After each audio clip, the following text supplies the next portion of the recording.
right, here we are. We are live. We are doing things. We are now live. Let's see. 1, 2, 3, 4.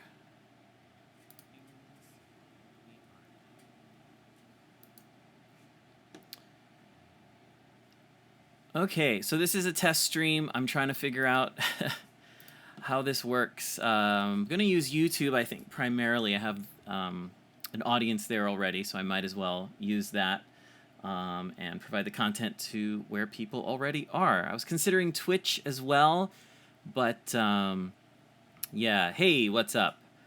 I'm trying to figure out the latency as well, so let's see what this is, because there's a few latency options now. So I'm kind of watching my preview, and that is like 8 seconds. I feel like I want to try something else. Oh, and that chat broke, so let me restart that.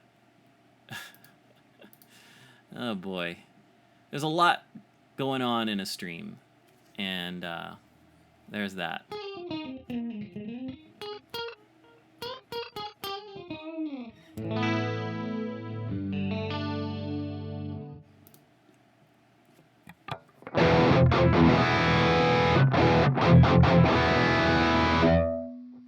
Okay, let's see.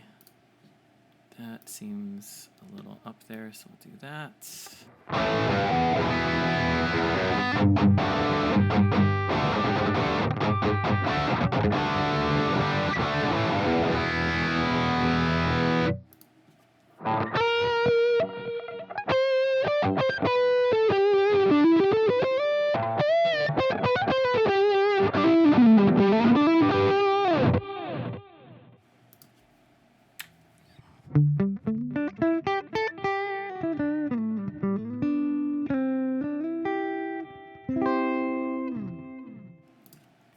Okay, I guess that works. Let's see what else we got here. That's my volume. Yeah, there's like this new streaming backend for YouTube.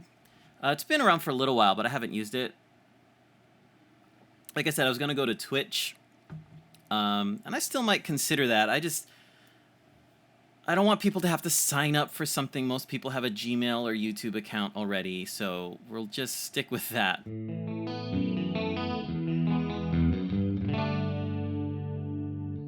then I have, are these buttons here? Insert ad, create highlight video. Oh, wow, right from there, huh? Oop, that did something. Okay, so I'm in low latency mode. And let me see, can I refresh this? Let's see if I go back, can I? There we go. Okay, so this is me shaking my fist, and we'll see how many seconds it takes to appear for me. And it's looking like 4 to 5 seconds. That's okay. I'm okay with that. That is definitely fine. This chat's not working anymore, so I'll turn that off. Let's test the on-screen chat again. Hello.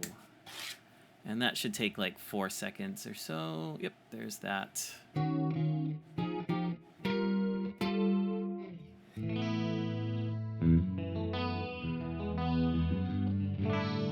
Okay, I guess 5 seconds. There's a ultra low latency mode where I think it's within a second or two, and that would be great. But I think it's tougher for more people to view that.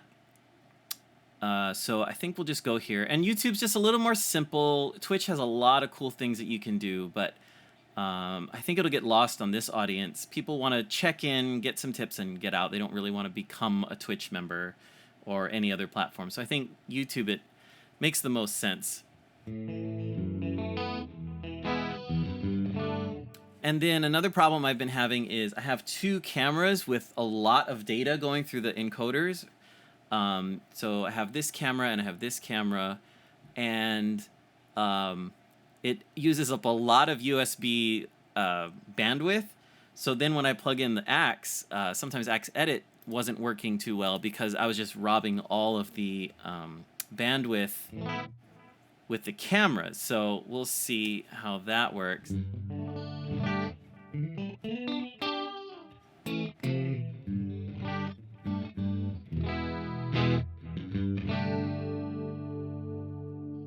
Okay, I have a few scenes set up for the streaming, so that seems cool. I have the Axe FX 3 plugged in and the FC6, so if anybody is watching, again, this is a test stream, but if you have any questions about that, feel free. I might try to do a little bit of a segment, presets versus channels versus scenes. I did that a while ago for the Axe FX 2, and that video is pretty much still the same, but it'd be nice to, of course, have an updated version of that. I'm trying to get into like either a weekly stream or maybe 2 streams a week. I'd like to do more. It's just really busy. I have like a business trip coming up as well. So it's been really, really busy. The beta team's been busy. I'll just say that. So my Axe FX time has been sort of taken by those things. So I know I have a video due. I always say that anytime I pop up here. I definitely have a video for the AX8, long overdue. It's ridiculous. I have no words, but I need to do that. So this helps. This helps get me there. I get all my setup. Can you plug in 2 instruments to the Axe FX? Yes, you can, and I actually have that exactly. If you look on my Axe Edit here, you'll see input 1. And right here is input 1. This is my electric sound. So this is what it sounds like right now on this clean chorus tone.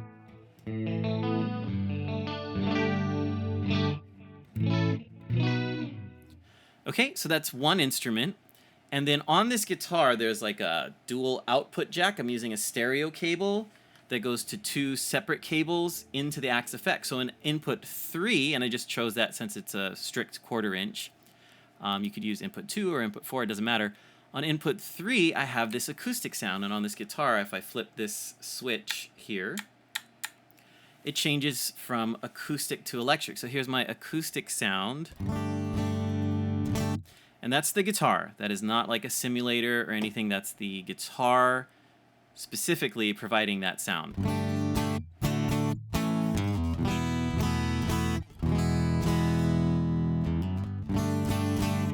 Actually, it needs a little bump, so let's do... Oh, yeah, because I changed those settings. A little bit more, maybe 9.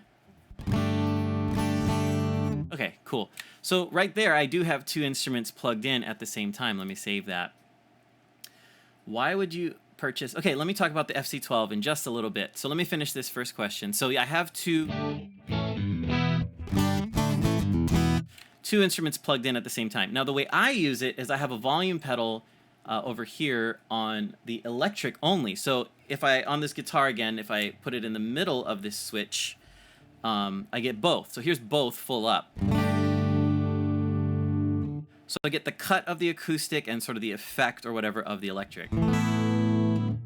But the way I use it is I volume pedal this during the gig. So if I turn this all the way down, I just get the acoustic. But as I'll let a chord ring because I'm only using my hands here, I'll slowly turn up the volume pedal.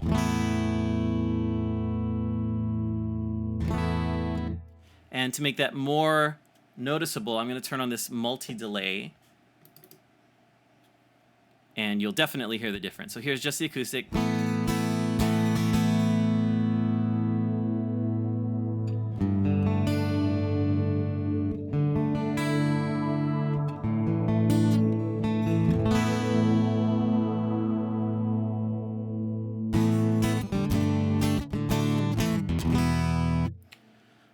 So that's how I use it, and again, it's the guitar that's pretty special because it has 2 outputs, electric and acoustic. So that's how I use it. John Petrucci designed this guitar many years ago, and he used it in the same way, acoustic, just with the volume on the guitar and then a pedal on his electric setup, which I would normally have anyway, as did he, so just turning that up and down. And you can do things like this. If I go to my lead tone for my electric, I can like start with the acoustic and then roll in the acoustic with the volume pedal as I play.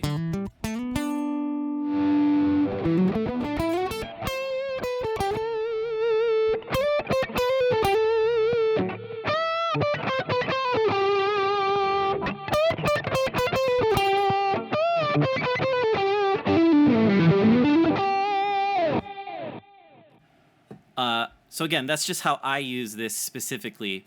And I'll get to that FC question in just a bit. Let me just finish up real quick. Let me save that. So that's one guitar, but it's providing two outputs. I did some gigs back in December with a friend. I don't know what this looks like now, but let me see. Yeah, there we go. And with this gig, I literally did two completely separate guitars. I had a duo, and I plugged into input 1, and my friend, my partner, plugged into input 4, I guess I used. And here you can see we made two completely separate chains. So I have input 1, this is all me. Actually, I used 3 instruments there. So I had my typical guitar, acoustic, and electric on this top row. And then for my partner, I had her in input 4. She had a little tuner pedal, and then into this. And this is her chain. So I don't want to go plugging and unplugging, so maybe I'll just change the inputs here. But here's what I sounded like. It was basically the same thing.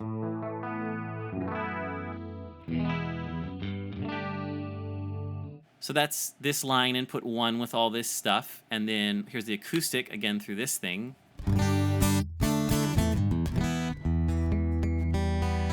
Got tune. I'll tune in just a bit. And then input 4, this was hers, so this is a completely separate guitar, and she ran through this line. And just for this, I'm going to change this to input 1 so I don't have to physically move things around. This is what her thing sounded like. Why is it not working? I'm not sure. I did something dumb. But anyway, I had her plug into this. Oh, is it this? Yeah, it's this. Why was there... I can't remember why I put that there. A volume block. Oh, I gave her a volume pedal, of course.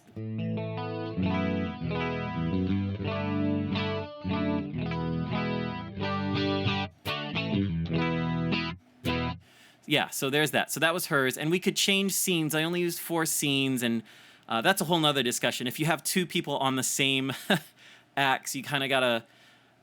your scenes have to be coordinated. So scene 1 through 4 was me, as I now remember, leads and things like that. And 5 through 8 were her, clean, chorus, and lead and stuff like that. Anyway, so that's definitely possible to use 2 guitars or more. I have 3 on this preset. But you have to start thinking about scenes and things like that, how they correspond to each other. If you change your blocks in a scene, do you want theirs to change or not, or things like that. So you just got to balance that. So yes. Okay, off to the FC6 versus 12. So let me see. I have one around here somewhere. Oh, it's in the other room. So I have both. I have an FC6 and an FC12. Really, the benefit of the FC12 is more switches. It's literally 6 more switches in a bigger body, of course. Everything else is the same. Programming it, plugging it in, 4 expression pedals, 4 switch pedals, switches, I guess. And really, it's how many switches do you want? How many switches do you need? The way they design the AxeFX3 is it's like a server-client model. I'm sure you've heard that. So the AxeFX3, the Axe is the server, and AxeEdit is a client. The FCs are like a client. So everything happens in the AxeFX, and it pushes out the data, what to load, and things like that on the FC. So let me switch to that. So again, this is just, these are 6 switches here. I'm going to move my mic. It might make a little noise. Nope, it won't. It's great. There's 6 switches. So FC6 versus FC12. Do you want 12 switches, physical switches available at any given time, or are 6 enough at any given time? And some people instead bought 2 FC6s, and then they have them sort of in separate parts of the stage, like completely different parts. One at the, your microphone stand, and then one up front when you walk to the front end solo or something like that. And then I'll get to that octave effect question in just a bit. Or you can have them together, and let's say you have a microphone stand with like the tripod leg facing you, and if you put an FC12 down, you can't put it there because it'll be on top of the leg. But if you put 2 FC6s on either side of that leg, that could work. Now, it can support up to 4 FCs, the AxeFX3, but the second through the 4th need its own power. Only the first one is powered over the XLR cable from the Axe itself. So That second one, you need to run a power, like a 9-volt, 1000 milliamp, like a one-spot adapter I have for my testing. And then a second XLR cable from the first FC to the second FC, and so on. So you could do that.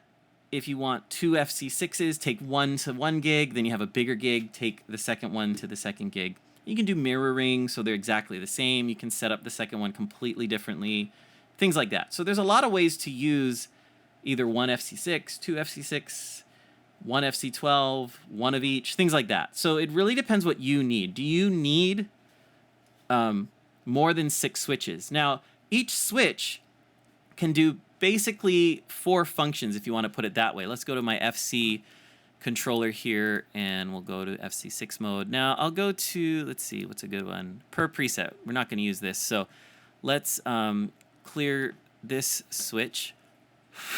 My mouse doesn't work on this desk sometimes. Let's clear this switch.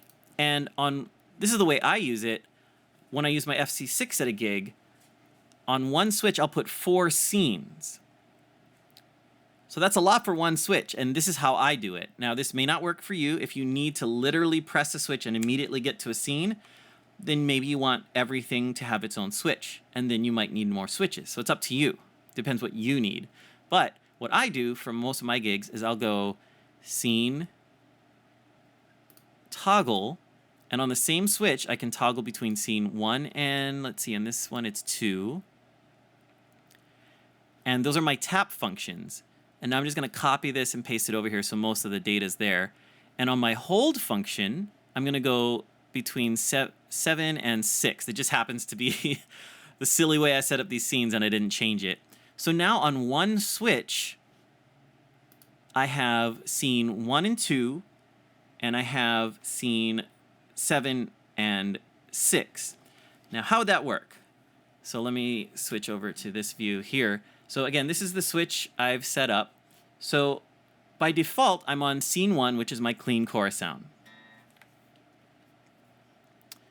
Again, oh, it's because the volume pedal's all the way off. That's genius. Anyway, here's scene 1.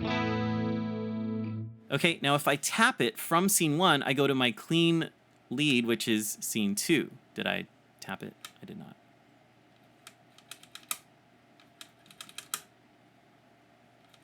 Okay, I did something wrong. Hold on.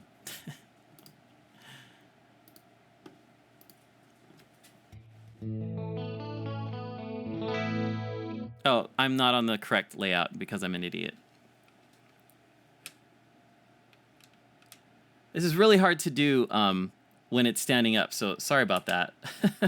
Okay, here we go. Let's try this again. I'm going to get to that octave question in just a bit. Short answer, kind of, yes, / kind of. Anyway, so here is the correct layout. That's scene 1. If I tap it, it goes to scene 2, which is my clean lead. Now from here, if I tap it again, it goes back to scene 1. So that's a tap, right? So my tap function is scene 1 and scene 2. Now, from either one, if I hold the switch, the hold function was go to scene 7, which is sort of my Vox breakup sort of thing. So from either one, if I hold it, I go to my Vox sound.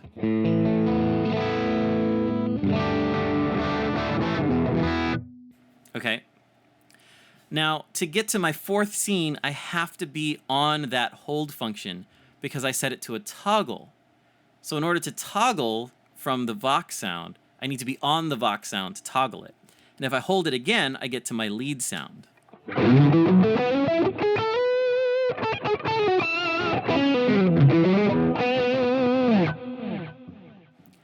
So again, quick run through. From any place, if I tap it, well, from there, if I tap it, I go back to scene 1, which is what I want. That's my main. I always want to land on that. So scene 1, scene 2, scene 3 with a hold, and from that hold, scene 4, or, a 4th scene lead. Now, for me, that works. I don't need to immediately get to that Vox sound and that lead sound. I usually have time to think about it and then go into it. What I do need often is to go between my my chorus rhythm and my clean lead. So that's why it's on the tap toggle function. So quickly I can go.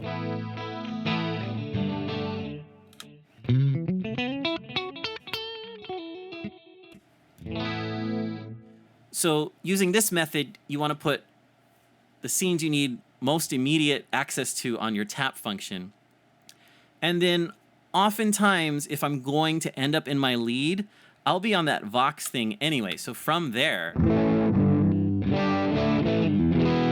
and this can clean up pretty good.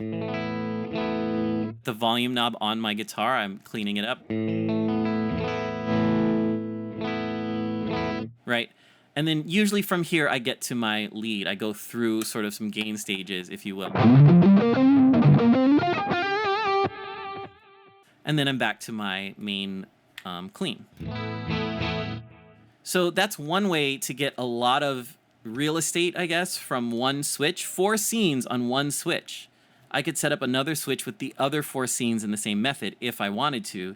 But I have 5 switches on just this layout that also have up to 4 sort of functions that you can set. So that's a lot. So maybe an FC6 could work for you if this sort of setup works. But maybe, again, you want literally 12 switches to physically press, and you just want one function per switch. You don't want to think about where you put what to hold, what to tap.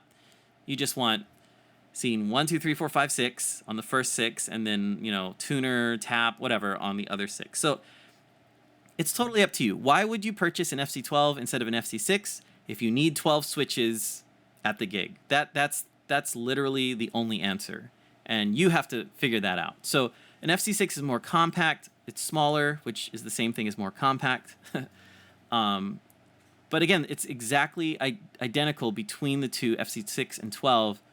Only the number of the switches are different, and, you know, some details in setting it up in Axe Edit. You select 6 or 12, or, you know, that sort of thing. But yeah, depends how many switches you want. Okay. Mateo, can you put an octave effect that only affects the A and E strings? So I don't do octave effects that much myself, so I have to figure it out a little bit right here. I've tried it before, so let's see. Let's just go to empty preset. That is a sound happening outside. And let's go amp. Sorry, let me move this mic. I was facing the other way. Let's go cab, and let's just go output. That was not what I wanted. Cab. Okay, and I'll make a few things before I connect those. Let's see. Yeah, I guess that'll work. This should not be too loud. For streaming, you always got to make sure it's not loud. No problem, Chris. Hope that answered your question. And like I said, it's really completely up to you. It's just if you want that many switches, then get the 12. Like I said, I have both. And some gigs I take out the 6 if it's a long walk or something, if it's in my smaller bag. And if I need the 12 for sort of a bigger 3-set many sounds gig, maybe I'll take out the 12 and use my bigger rolling suitcase and put that in there. It just depends on the gig and what I'm looking for. But the 6 usually works out well for me, no problem. Okay, back to this one. So let's see. Let me just make sure this is making sound. Okay, yeah, like I said, live streaming, you don't want to like make something loud all of a sudden, and it still might happen, so caution. Be prepared to mute at any given time. Okay, that gulping sound though. Okay, so a pitch effect isn't going to be in the pitch block, an octave effect, I should say. And let's see. So first, let's set that up. I guess we'll try the virtual capo. So I've never done this. I'm trying it for the first time in a long time right now. So virtual capo, and we're going to go, yep, 100% mix. And like you said, let's do an octave. So let's go down -12. That's an octave. And let's just see what this sounds like.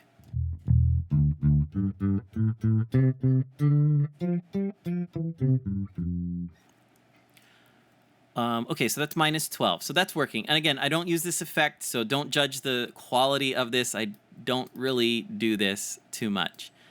And I guess we can use input 1. Yeah, again, I don't really use this, so I'm probably not setting it correctly, the tracking and all that. Anyway, so how do we get this only to the low E and A strings? Well, again, I'm figuring this out for the first time now, or in a long time. From what I remember, you can use the pitch controller on the mix. Now, there might be a better way to do this. Again, figuring this out. So let me see. So I'm going to right-click on mix, and we're going to choose the pitch follower as the source. So what this does is it listens to the pitch coming in low to high, and it turns the effect on or off depending on where it is on this thing. So right now I think it's working backwards. Lower notes are going to be down in this area, and higher notes are going to be up here, but that's not what we want. So let me just play the guitar and see where we are right now. Okay. So a low note is down on the bottom of this graph, and it's not doing the effect. And a high note should do the effect.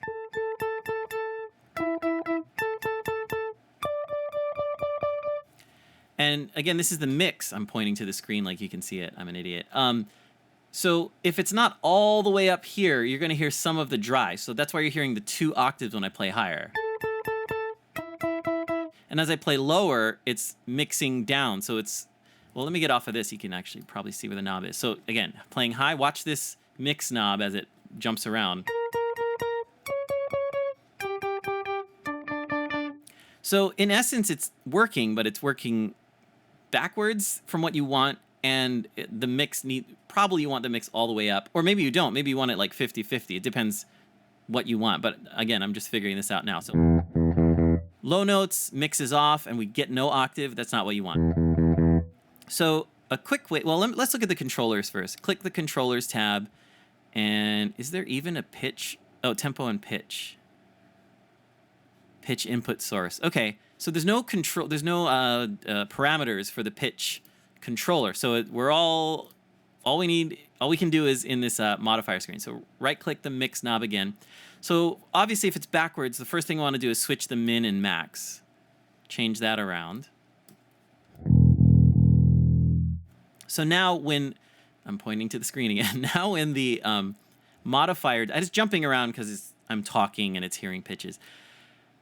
When the dot is low, now we'll be at 100% mix. And when the dot is high, we won't. So I'm going to start high and then go to low, and let's see where we are. So there's still a little bit of mix.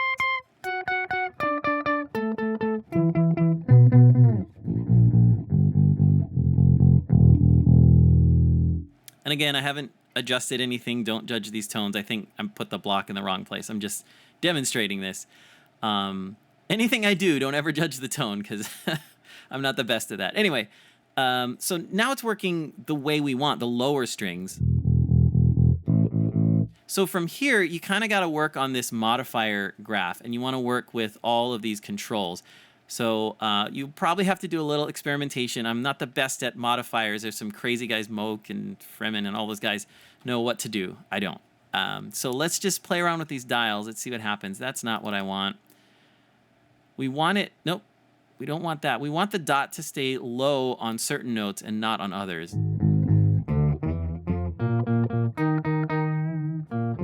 So that's up to the G string, so that's too high. So let's see. Offset, if we pull that down, is that what we want? Nope, that's the wrong way. So like I said, kind of. There might be a better way to do this, but there's no like pitch sensing on the axe effects like if you had a hexaphonic pickup, like a pickup under each string. It doesn't do that. That's not what it's designed to do at all, so it won't do that.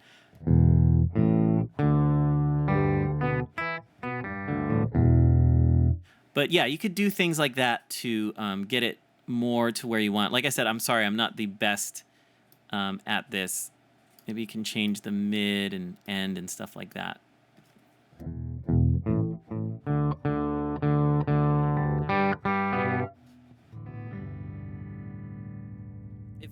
If there's anybody much smarter than me that wants to answer this question, please go for it. But here you go. You see, I start changing. Okay, actually, that's working. So if let's try this. Get it going this way. that's the D string. So the yeah, I'm actually kind of getting it. The D string, I guess the pitch goes this way on the X axis. So by the time I'm on the D string, it's gone. See how high that dot is. So the line represents like if it the effect that you've chosen, in this case mix. So if it's all the way at the top of this line, wherever it is, then the mix is up, and if it's down, it's down. So here's the E, here's the A. It's kind of in the middle, so you kind of want that lower, if that even makes sense. And then the D, it's gone. But then you got to worry about harmonics, because every note has other notes in it. So even when I play a D chord and it's just the D and the G string on a A, those two notes make the sensor, the pitch sensor, think I'm playing a lower note because there's a harmonic in there. So you might have to play just monophonically or something. So again, maybe not the best way to do this on the axe. Again, also, I might not know what I'm doing, so maybe it can do it, and I just haven't figured it out. Definitely a question for the forum, but in the meantime, you can play with all these modifiers and try and get it to do... That's a little better. But once it kicks on, that's the other thing. Once it kicks on, oh, there might be another way. Actually, if you use a crossover, now that I thought. And I saw the other question about the impedance and stuff like that. I might not know those answers, but I'll get to that in just a sec. I just thought about this. Let me try something. Let me try something here. There's a crossover block, which I've never used in my life. But maybe that'll do something. So let's just get this going. I don't even know if it can do that. Let's see. Oh, then you got to pan stuff. Input 1. Yeah, there might be a way to use the crossover block, and this way you get low notes and high notes. You separate them. So you might want to play around with that. Pan right, low, pan. And then from there, you probably have to do like a volume block. Let's just try this. Volume. I know these have like input select, so we'll try that. So let's see, input select. We'll use the right because that was the highs, I believe, and we'll use the left here. I don't know if this is gonna work. Let's just see. Let me mute this. Okay, let's see.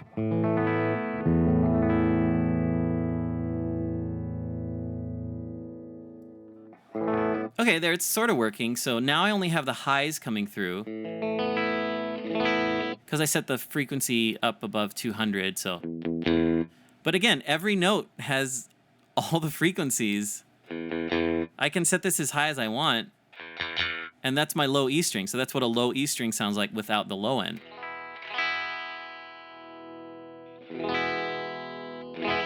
Okay, and let me just try this and mute this. So now we should have nothing. Oh, I set it to through. Okay, now let's do this. This should just be low frequencies. Okay, so maybe that's not the best way either, but these are just lows now coming here.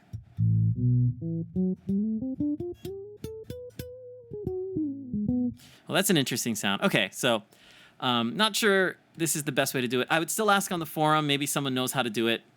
But yeah, I don't think that's like a feature set of the axe because it doesn't have polyphonic, like separate string detection.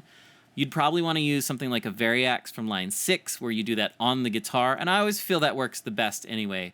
Anything coming from the guitar, like the variax or something, or like I was explaining earlier, my guitar where it's acoustic and electric outputs, the guitar creates that acoustic tone.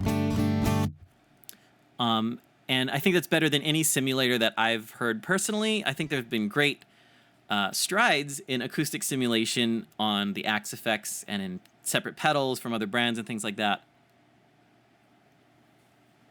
But yeah, I think it always sounds best when it comes from the guitar.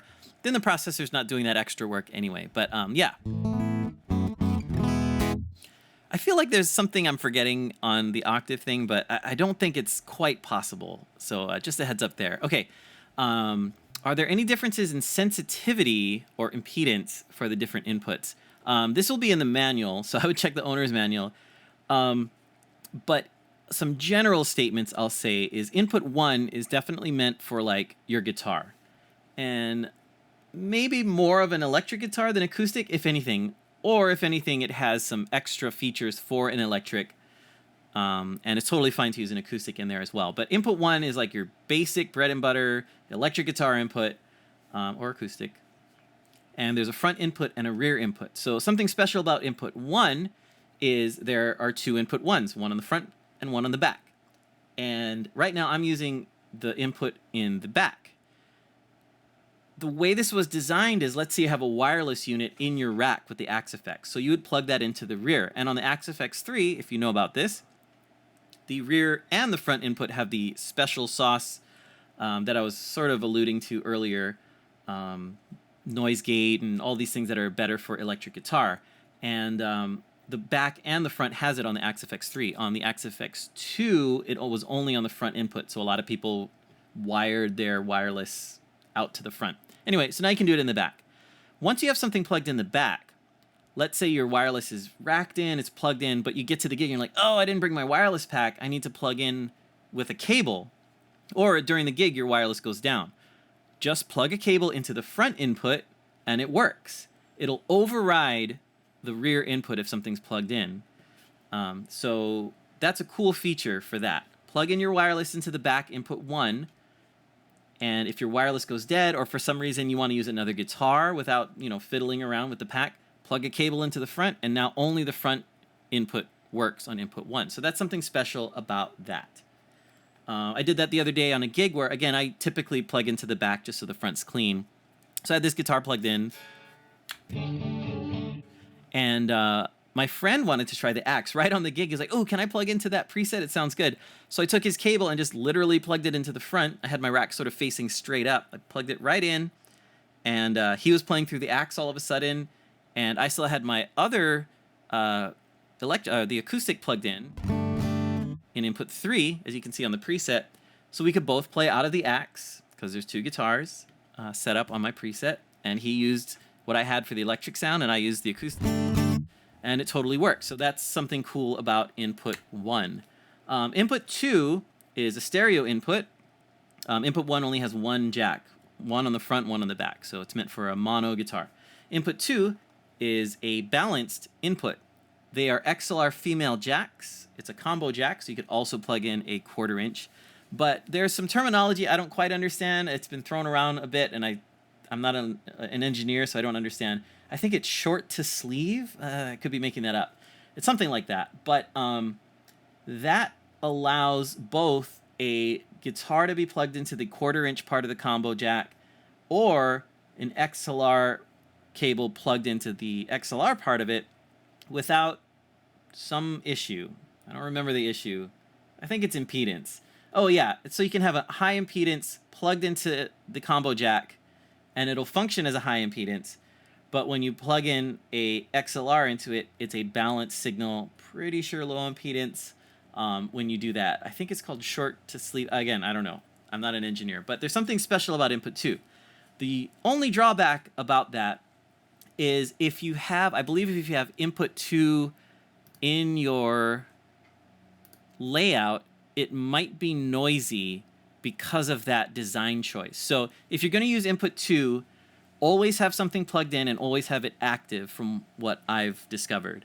Again, the feature set of that combo jack means there's going to be a little bit of noise if you don't have something plugged in. As you can see right here, there's like minus 6 dB of input noise on input 2 and nothing's plugged in. So just don't use input 2 if you don't have anything plugged in, or if you might not have something plugged in at the gig. If you always set up with input 2 and you always have something plugged in and you always use it, go ahead, use it.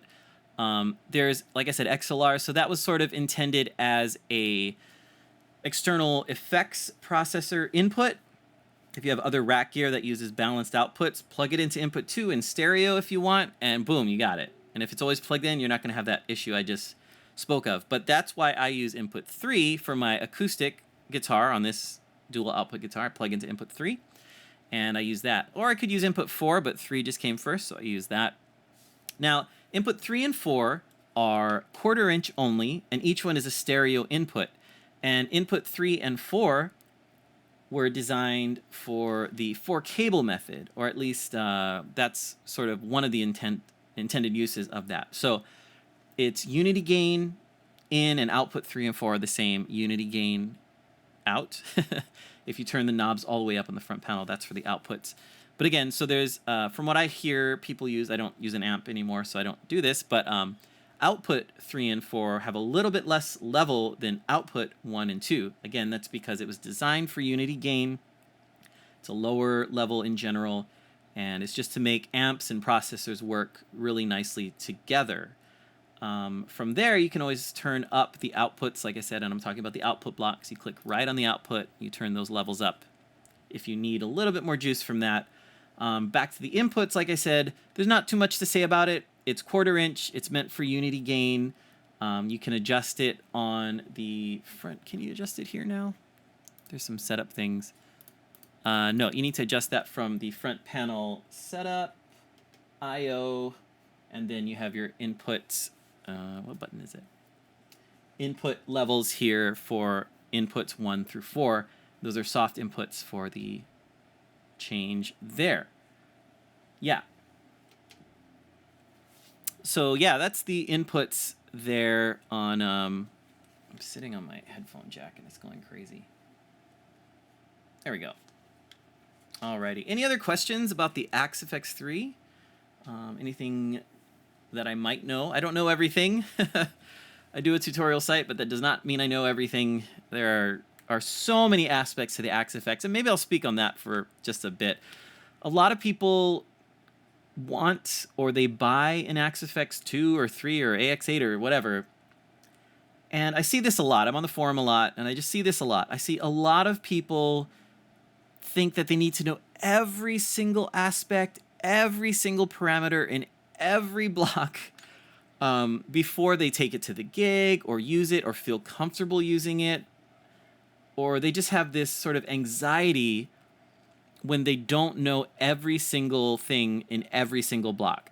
I'm just going to tell you right now, I've been doing this for over 10 years, since the Axe Ultra. I never had a standard. I started with the Ultra, but back in 2007 or 8, whenever I got it, long time ago. And I've been doing this a while, and I still don't know every single thing.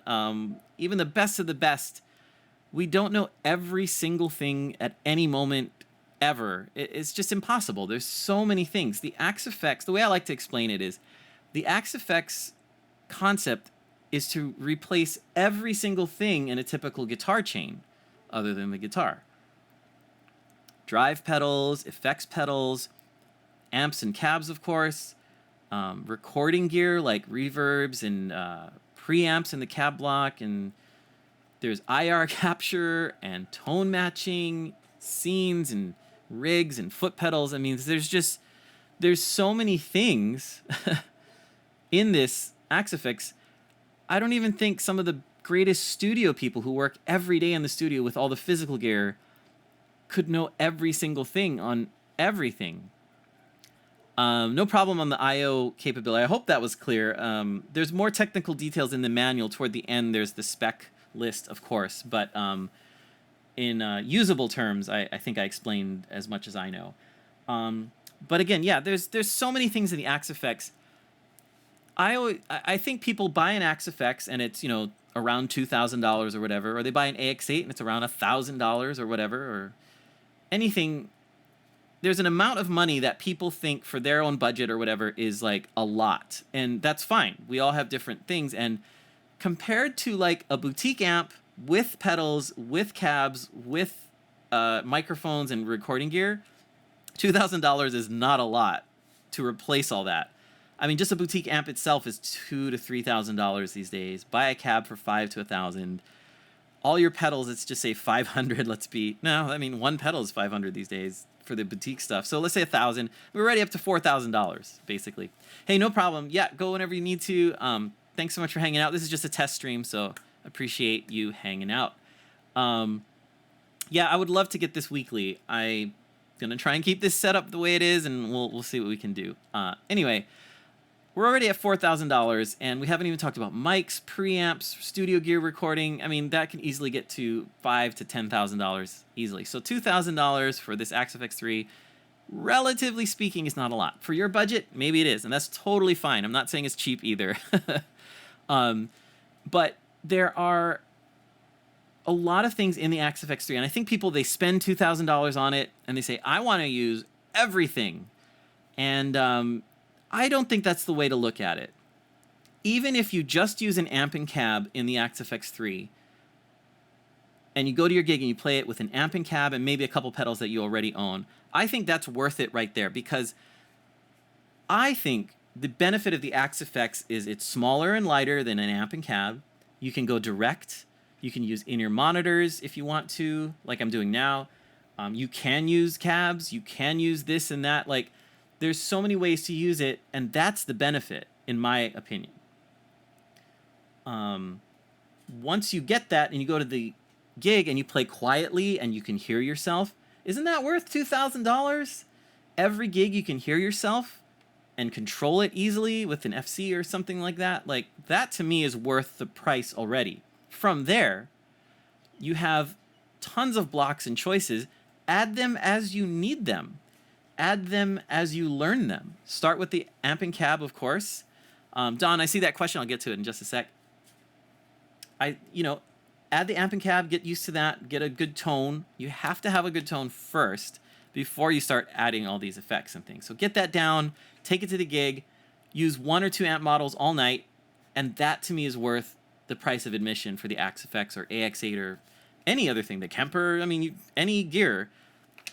Having a smaller rig that sounds good, that is not loud, you don't have to turn it up to 10 to get good tone, that to me is worth it. And then as you learn, add a chorus block, add a delay block. Ooh, I wanted that at my last gig. Let's spend a week on that. Gigs in a week. I have a week to learn the delay block and just the things I use. Click the delay block. Oh my God, there's so many things. I don't know what that is. I don't know what that is. I don't know what that is. Well, what do you know? I know what time is. I know what mix is. I know what level is. Okay, just use those. Done. You don't have to use ducking. You don't have to use modulation. You don't have to EQ it. You don't have to do any of these things. And all of these types down here, oh, I'm in the wrong view, sorry about that. All of these types down here, they sound great out of the box, in my opinion, and many people's opinions. And from there, if you want to change it, change it. But don't worry if you don't know what right post delay is. I honestly don't know what it is right this second. I could play and figure it out. Oh, now I know. But just use what you know. Time, feedback, those are the 2 basic things. Mix is a basic thing for every block or pedal. Level, how loud you want it. Done. Don't use anything else. And don't think you're not getting your money's worth if you're not using right post delay. I've definitely seen people like, oh, okay, so I changed this to 501, and I changed this to 6.3, and oh, right post delay, I have to change that to 5.56. If you do that, that's cool. I'm not knocking you. But do you have to? I'm just saying I've seen a lot of people do that, and they don't have to. And they make it way more complicated than it actually is. I just had a recent comment on this YouTube channel, and they're like, oh, the hardware is great, but the software, oh, it takes so long to do anything. And I wonder what they're doing, because I go like this, I go input, and I'll use this preset to answer the harmony thing. Oh, I don't do too much with harmony, so we'll see how this works out. But I do this, I add a cab. I mean, hopefully this isn't too hard. If this is too hard, I mean, if you're not a computer guy, then maybe that's what it is. You're not a computer guy. That's okay. Maybe you should use analog stuff if you just don't like computers. Don't buy a computer. You want to? Then you got to learn a little bit. That's just how life works. People with cell phones, they want to use a cell phone, but they hate computers. You got to learn. That's all there is to it. Anyway, I do this. I select, let's see where my volume is. And then let's say I want a gain sound. A lot of times I'll go to like the Friedman is a great starting point. Let me turn it down. It sounds a little loud.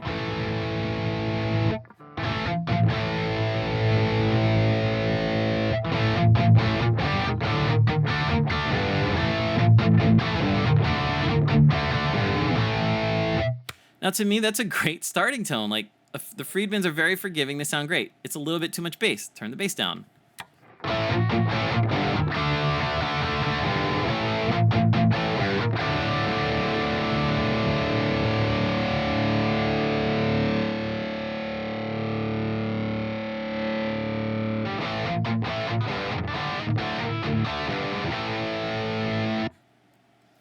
I think that's a usable tone. Sure, I might go a little bit more with the band and, tweak it. Just these basic controls. And if I need to, I can go to the output EQ. I usually use the 5 band because there's less things. And I'll adjust it there with the band to make sure I fit in the mix.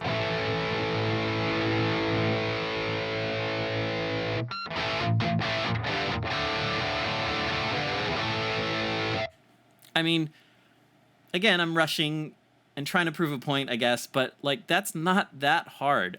I use the basic controls, and from there I EQ'd it a little bit just to what I think I want to hear with this simple thing. And maybe they just need someone to show them what I just showed, and then they'll say, oh wow, that wasn't that hard.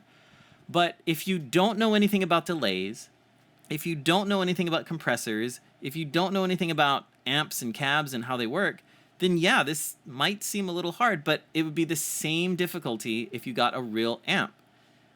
Because I'll tell you, when I started with real amps years ago, you start with your solid state thing, and you're like, oh, line 6 Spider, or whatever, Roland Cube, it doesn't matter. You turn them on, you're like, oh, it sounds great. There's like 3 controls. You're like, oh, I mastered this thing. Then you go to a tube amp, and you're like, oh, wow, it sounds really bad in my bedroom. Why? You go to the gig and it's like, oh, wow, it's really loud. Why?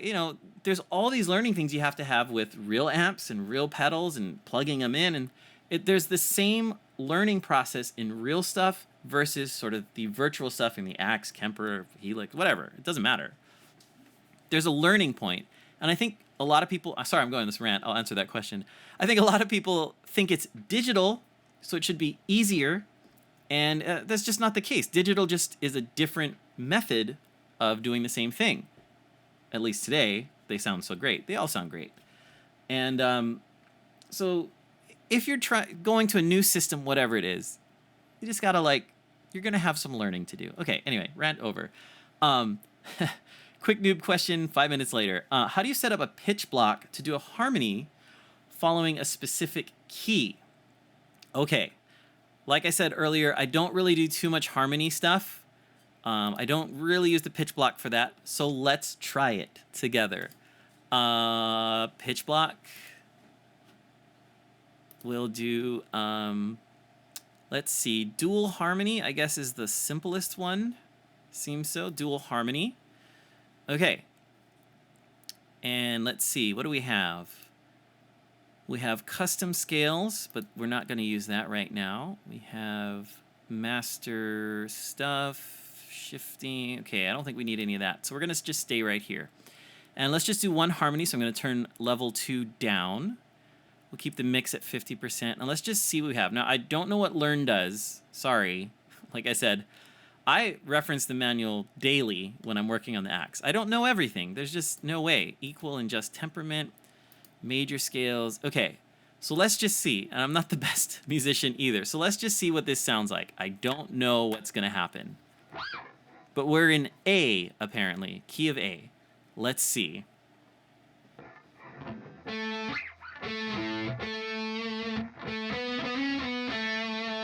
So you can hear sort of, I'm going to turn this up a little bit. Okay, you can hear sort of a phasey doubled sound. That's because we have the dry tone and the wet tone doing the same note because my harmony is set to 1. So let's put it back to 50. 50. Okay, now we'll set it to 2. Let's just see what that does. That's a great tone. So let's go 3. So the 3rd is where the sort of major minor thing happens. So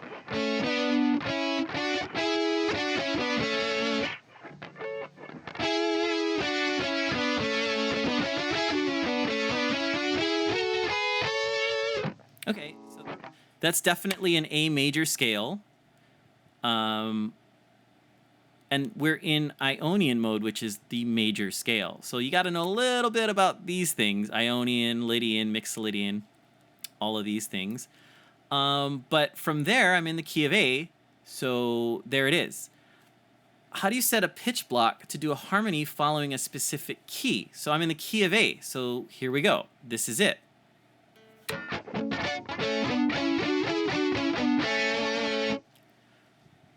But I think your real question is, if I'm playing a song and the key changes, how do you do that? Is that what you're asking? If Don, if you're still here, I know it took forever to get to this.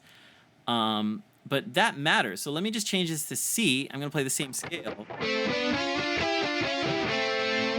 So that sounds horrible because I'm playing the A major scale still, and it's trying to force me to play in C.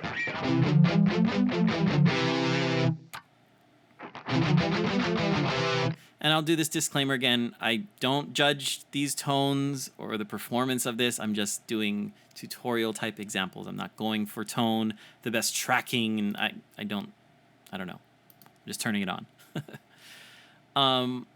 But yeah, Don, if you're still there, let me know like what you mean from there. There's a classic example on the forum. You might want to search for it. I think Bakerman did a Hotel California example on the Axe-FX 2, I think it was. And that one changes keys all over the place.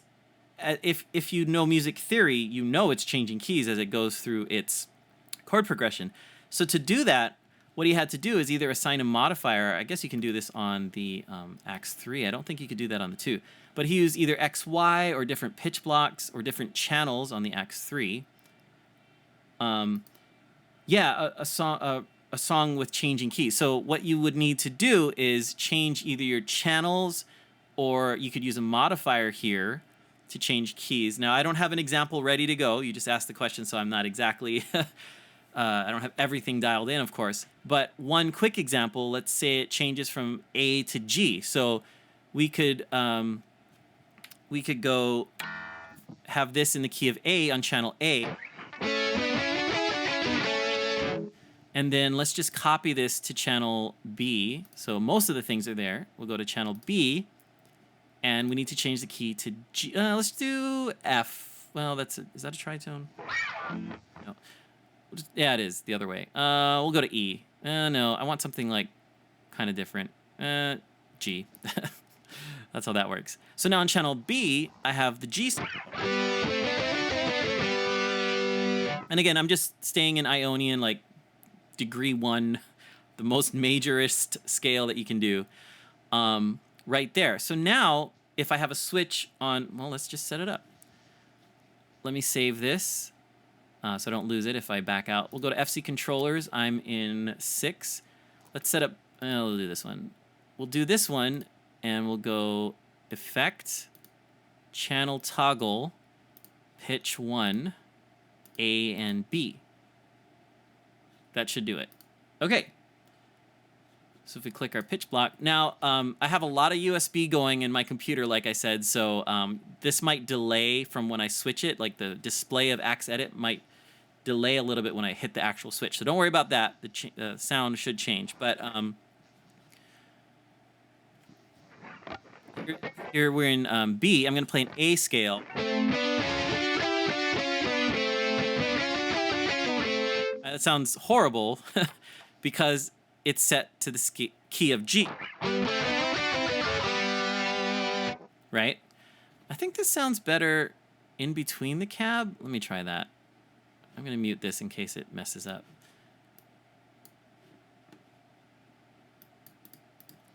There we go. Yeah, you want that between the amp and cab for this pitch block. Gets the roll off of the cab block filter. It sounds a little better. Anyway, so here's the key of G. If I press my button, it'll change to the key of A.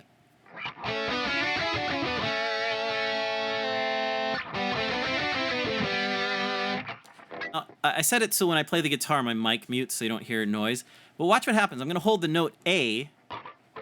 Let me go to my A scale, and you're going to hear the third. I'm going to hold the note.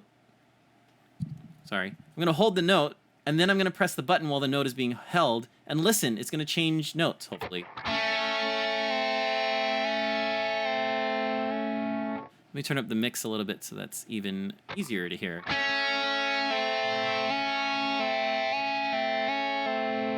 So that's one quick way to worry about key changes. So with harmonizers, music is crazy, okay? Like if I'm, let me save this, I'll come back to this. But if I am playing a song, oh, I mean, that's just one way to do it. Here, since you're right here, I'll go back. But that's just one, what did I do, 405? I really need to name these things, 406. Okay, that's just one way to do it. Apparently you can use a modifier, like even on the front panel now, you can turn knobs if you want to do that. But you can use that. You can change scenes.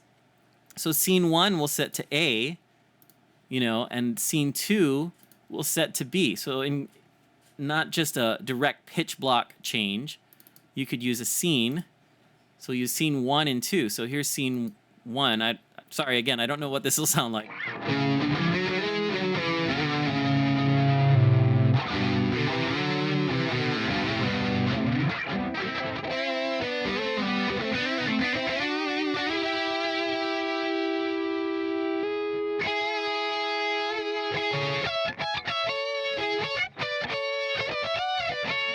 Sorry about that. I forgot what key I was in for a bit. But yeah, that's one way to do it. Scenes that change the channels or just channel switches. And you can even go A, B, C, D, A, B, C, D if that works. But that's one method to do it. You have, I think, another pitch block. How many pitch blocks do you have? 2 pitch blocks. So if you needed to, you could mute and unmute during different scenes. If you need all 8, A, B, C, D, switch blocks, A, B, C, D, of pitch block 2, things like that. So there's a lot of ideas there. But yeah. You can use a modifier. I wonder what you would possibly use on here. An LFO? That'll be fun. Let's do that. This is going to sound horrible.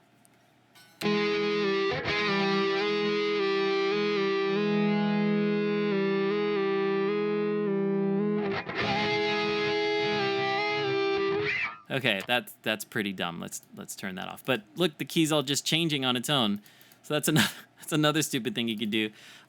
There's a learn function. I don't know. Does it learn the root?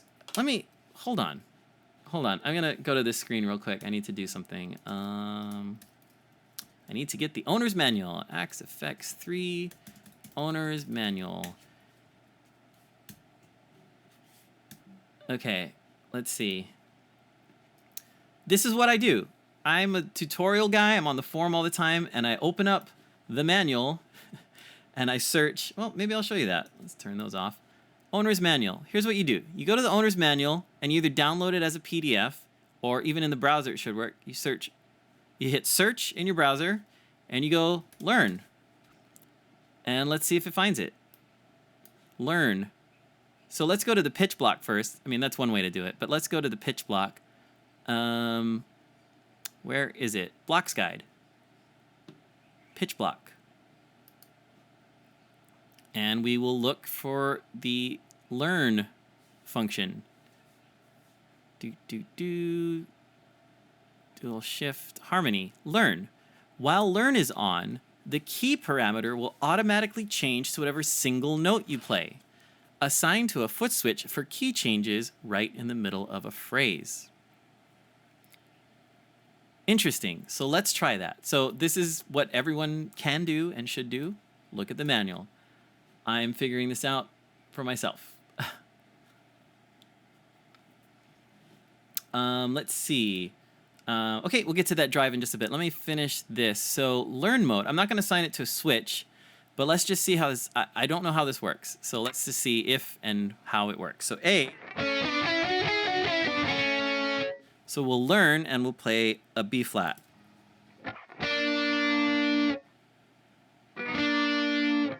Okay, so I think you wanna hold the note. Okay, let's actually put it on a switch. We're gonna put it on a switch. We're gonna put it on control switch 1 of my FC. Where are those? There's so many things now. Control switch 1, and we're gonna make it momentary. So go to my FC, and I'm using this switch. We'll go control switch 1 momentary. Okay, and let's see. So now you want to hold the note apparently, Now when I press the switch and hold it, it's momentary. So learn, unlearn. It should be working. Why you no work? I did something wrong. What did I do? Oh, because there's a hold function. We need to clear that. Yeah, that should do it. Yes? No? You don't like me?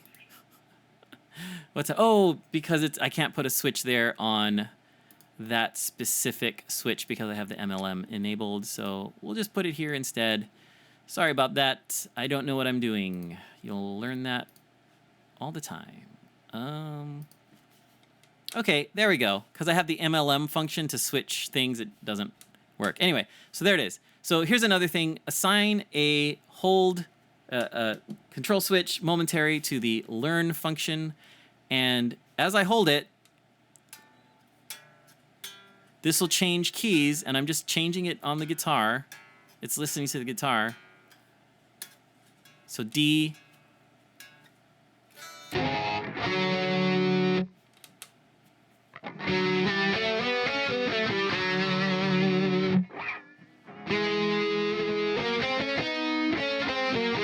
Okay. I gotta figure out why it's not toggling, but why it is toggling. I guess that's how that works. You gotta toggle. But anyway. Anyway, that works. So you can use the learn function to do that. Okay. Let's just turn that off. That's crazy. Can you please let me see how the advanced EQ menu for the overdrive works? I love the exotic AC overdrive. Okay, I'm not a big drive guy. I don't know what all the pedals are. There's a wiki guide that you can look at that. But exotic overdrive, what would that be? Esoteric? I think that's what it was. I could be wrong. Again, I'm not a big pedal guy myself, but we'll just choose that. And let's go back to my clean amp. What did I use before? USA pre clean. Okay, let me see what this level is sounding like. A little loud. Sorry about that. Okay. I don't know what this is supposed to sound like or if this is even the right pedal. But yeah, let's get a little more.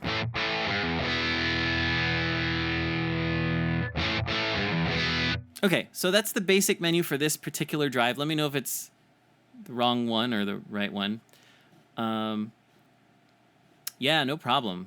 Wow, my stream chat is updating before YouTube's chat updates. That's great. Anyway, that's why we're testing. The tone controls, you have bass and treble. If it's not already here, it's here as well.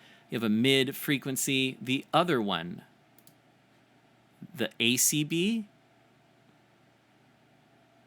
this one.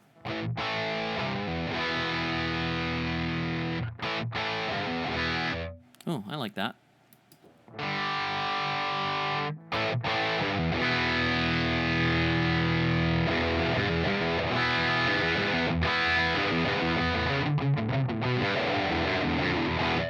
I don't know how that song goes.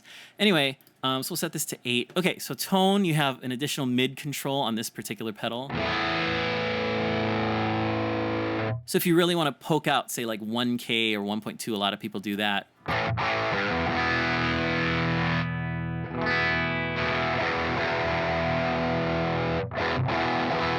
Or if you want to get rid of an irritating tone, do the classic put it up, sweep it around, and pull it back.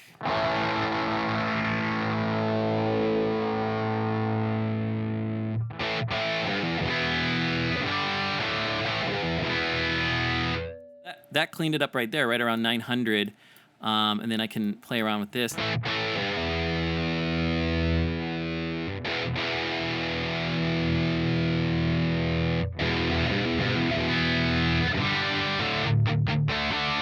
said I was going to tune about 30 minutes ago, and I didn't do it.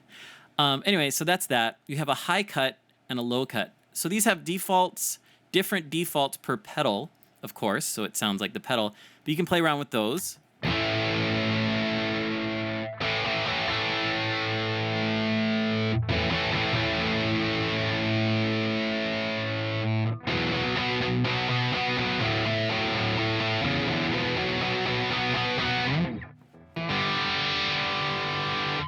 Now, me personally, I like sort of fatter tones, not anything too trebly. A little Satriani that I don't know how to play it. So the high cut for me, I mean, it defaulted somewhere around here anyway. But watch as I turn it up. Watch your ears. I'm not going to go too high, but like, you want to preserve your high end. I'm very tough on my high end. It's usually dialed way down. Check this out.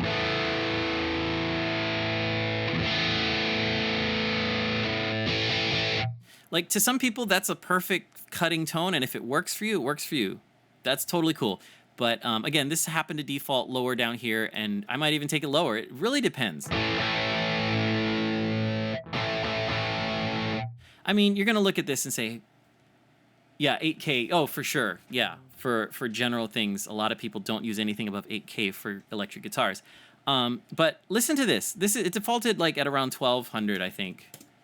And this is what it sounded like. And you might say, wow, that's pretty low compared to like 20K. That's low. But watch as I pull it even lower. Again, we're in a digital realm. We can do whatever we want and use what sounds good.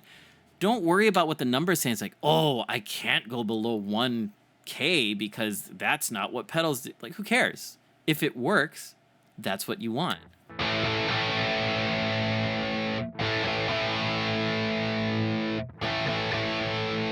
Like, to me, that sounds more juicy. I need a little more level now. And then watch as I pop up this treble. It sort of fills out, but the high cut is there, so it's almost like it's saturating that top end. Comparing to where it would be at, like, default.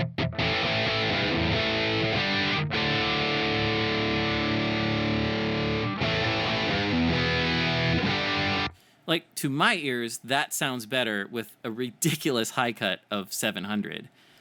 For what I do. I just know what I like to hear. In a big rock band, maybe that wouldn't work. You want to turn that up a little bit. But hey, it's whatever you want. But now I have this treble turned almost, well, let's turn it all the way up.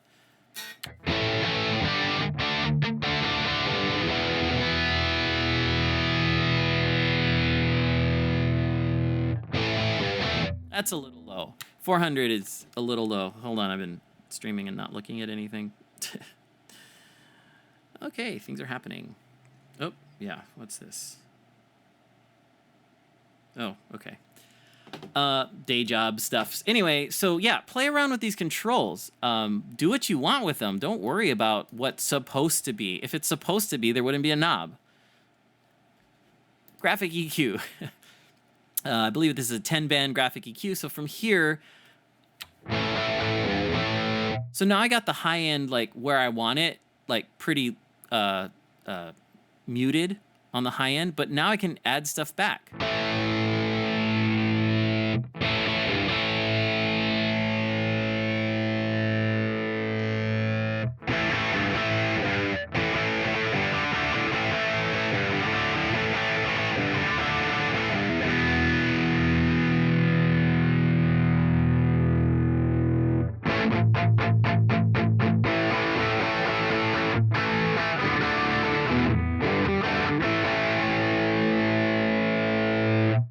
Whatever you want to do.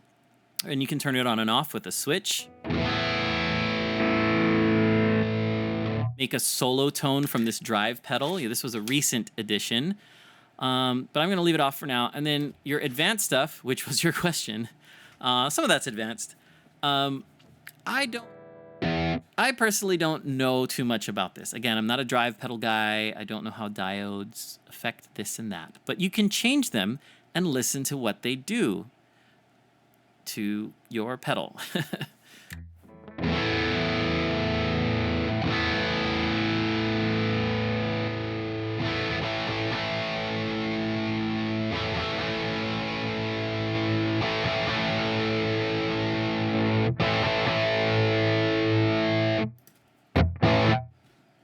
A little loud.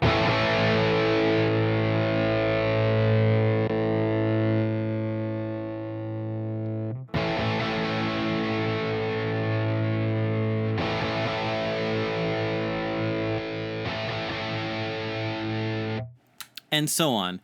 Now, I'm going to show you a trick that has been around for a very long time, and a dear friend has been using it recently, and everyone's like, oh, it's his trick.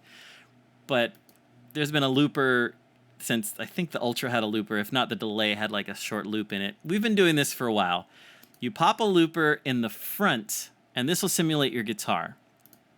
Put a looper in the very front and play a loop. Turn on the guitar.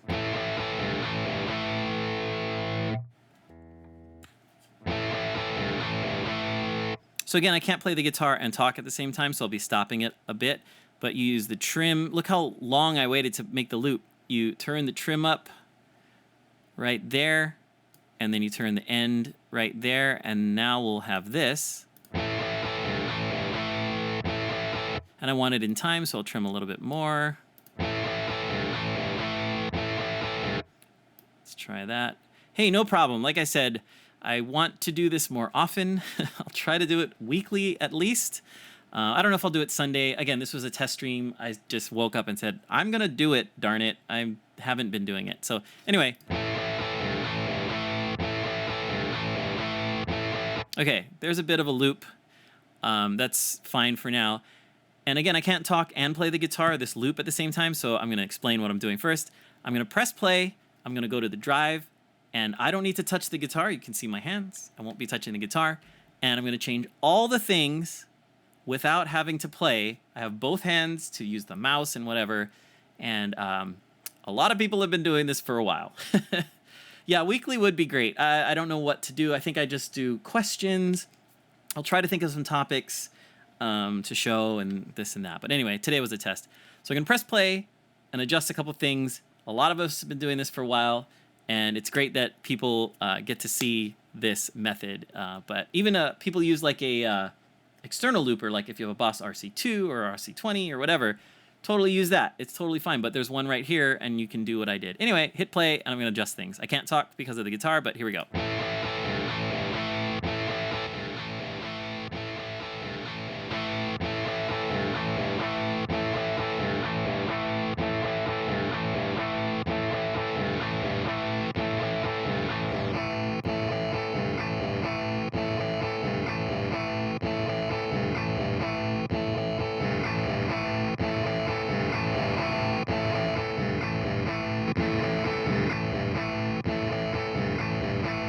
And that's it. That's how you can adjust every single block without having to play the guitar. So maybe it depends on what you loop.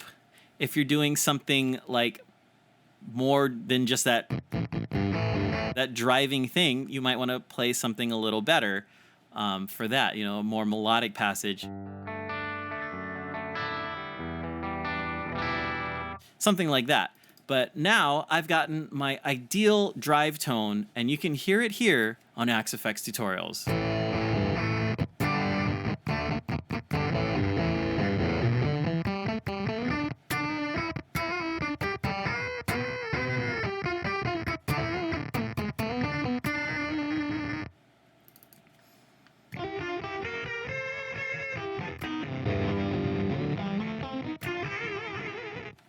Okay, I'm going to copyright that. Nobody take that melody and tone, because that's mine. Okay? Don't take that. But there's a looper, and now you're looping, and now you're changing things. You can do that with the amp block, of course. Let's make sure this isn't loud.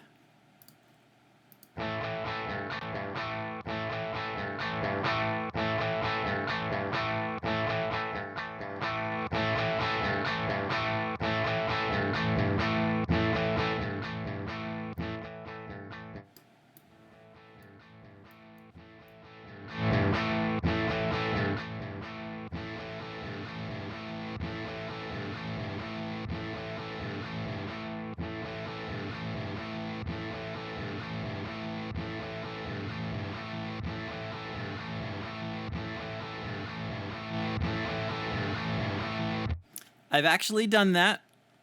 I set it's the drive block sample rate and a bit reduce. Those two really, really do that. I'll turn those down and we'll try that in a sec. I Actually, you want that up. But I've done that to a good friend of mine, and I made him unplug a couple wires. I let him go for like a minute, and then I told him, "Oh, you know what? I think it's on my end," and I fixed it. But yeah, that's kind of funny. I've done that a couple times. But yeah, using the looper, I found out I have a great drive tone from this pre-clean from the Triaxis.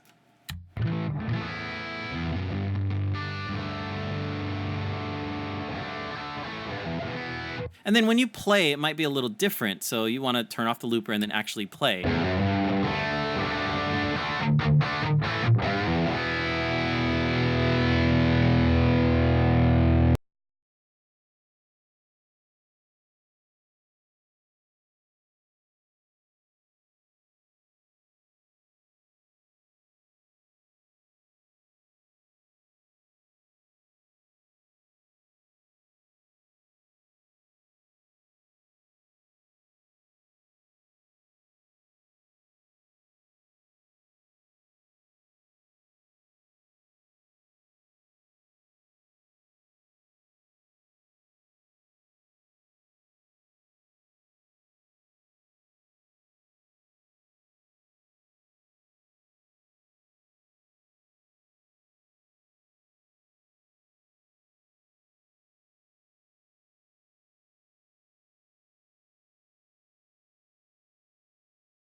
Hey, sorry about that. Hopefully you're still around. Yeah, I mean, it's working.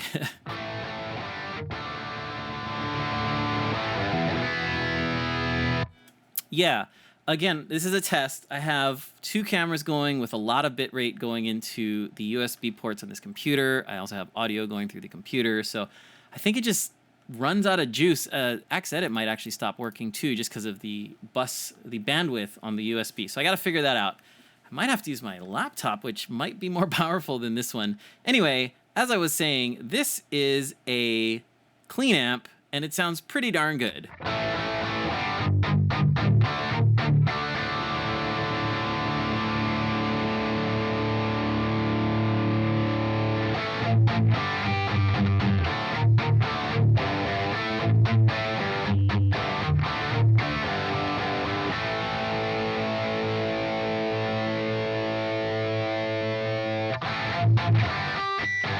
Oh, that's crazy. That's too much. Anyway, but that's just what you can do with a looper. You hit the looper, play, and then twiddle some knobs, and then check it with your guitar. And wow, I might actually use this.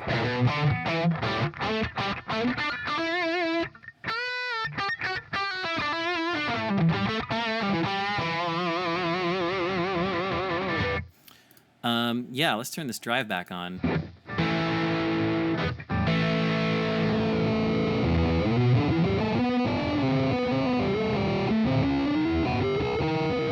Aren't you glad you can hear this now? That's the sample rate. It totally, it's too much drive here. Let's turn that. But yeah, so this is fun.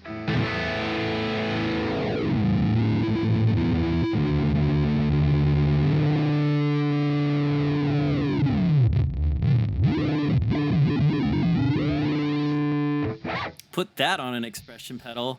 Okay, I will.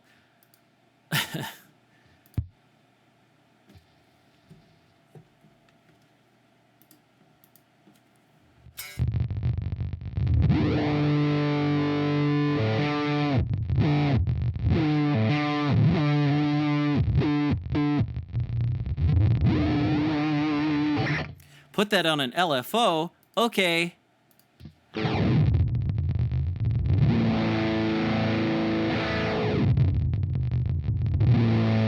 Make the LFO go faster. Okay.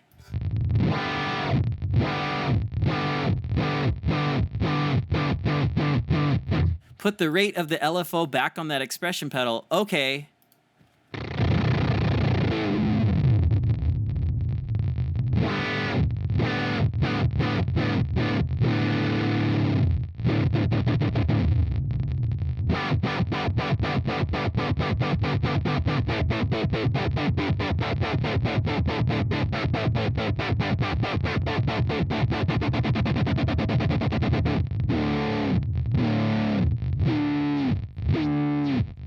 Stop making that noise. Okay. But yeah, there's just so many things you can do. Again, as you learn and add things, you can be like, oh, what if I did this? Well, there you go. Now you know. Now you know you can make weirdo sounds using that button. What does this one do?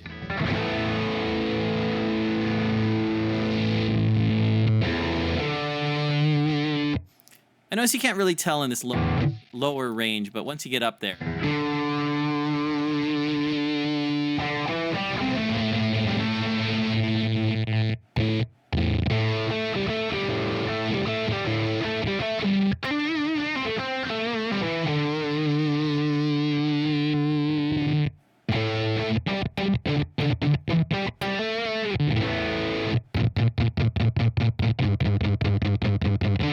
That's interesting. We're all learning.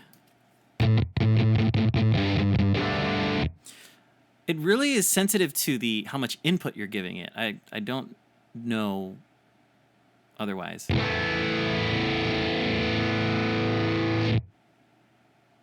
think it disappears around this point.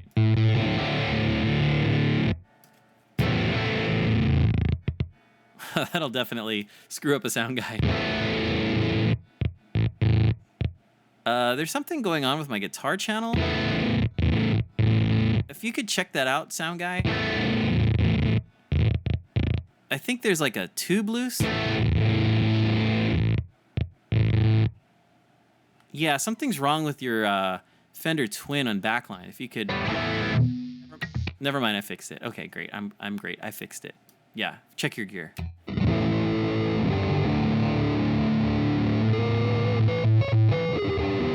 Anyway, that's some fun. Any other questions? I think I got to get going in just a bit. We'll hang out if anybody has questions. But yeah, this has been a good test stream, except when the audio dropped out. So I guess I got to figure that out. Yeah, there's just too much USB going. Maybe I have to use a different camera than this and this. I don't know. We'll figure it out. Vroom, vroom. But yeah, let me know if you have any other questions, anything we want to look at real quick. But that was fun. Maybe I'll save that and call this Stream Things. Streamer Things. Stranger Things. Okay. Do you have a set of topics for each week? Well, since I just woke up this morning, forced myself to put this together, no. But I have ideas. There's always ideas to think about. And I think a lot of people always benefit from the basics. Just reminding what to do or... Vroom, vroom. Wow, someone's really... Okay. I might do like a poll. Again, I don't know everything. I'm not the best at like making presets that sound exactly like Van Halen or anything. I don't do that. I'm not a crazy effects guy, but I can probably figure some things out if I need to. But yeah, it's really the basics. Plugging in, how to play the guitar. No. You know, inputs and outputs, levels, balancing, things like that. I feel most people benefit from those sort of reminders or things like that. But yeah, if you have any ideas, definitely pop in, ask some questions. If you have any questions right now, I have a few more minutes, like I said.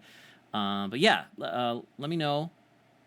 I don't know if I'll make a thread or something. My website is like crazy old right now. I got to figure that out. There's a lot of things going on. Can you play a little bit with the air control in the cab lock? Okay, yeah. I don't use this. I think I always start off every question like that. I'm really basic. This preset might look crazy. Maybe I'll show that as an outro, why everything is there. But yeah, I don't use the air too much. I use reverb on the mixer that I bring, so I don't need that sort of feature from the Axe. I always try to get as much from other things that I'm already using and leave the Axe less taxed. But let's see. Let me figure out the best way to demo this. Probably my clean sound without delay. Oh, see, the USB is starting to get slow on this, and that's because of the cameras, not because of the Axe. I have just too much going on.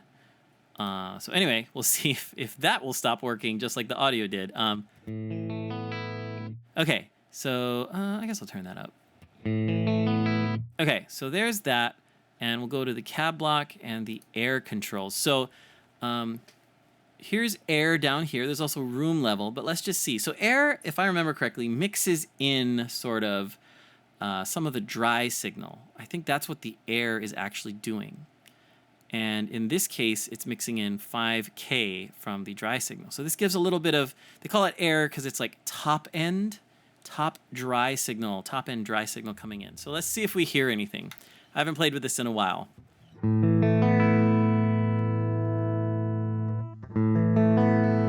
Okay, I definitely hear it. I'm using in-ears, so it's right there. I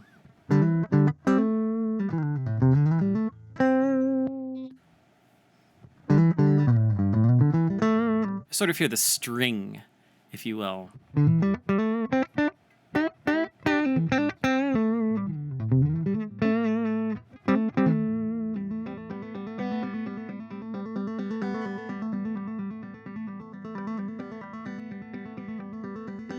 It's a little subtle.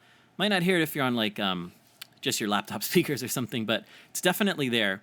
Let's change the frequency.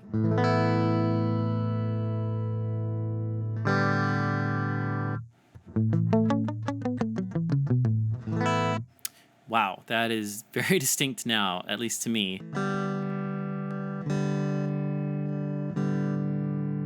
So again, I'm pretty sure this is bringing in some of the dry signal directly from the input, mixing it in to the sound. We'll try it with a drive sound in just a bit, but yeah, that is super distinct to me. There's an old studio trick, of course, of you record electric guitar with your amp in the other room, but then you put a microphone on the strings, the actual strings of the guitar, and I even simulate that with the acoustic pickup on this dual output guitar. But this air can kind of do that if you need a little more definition. So let's try it with a drive sound. I'll leave it on and let's just see if we hear it. Let's see. We'll try this one.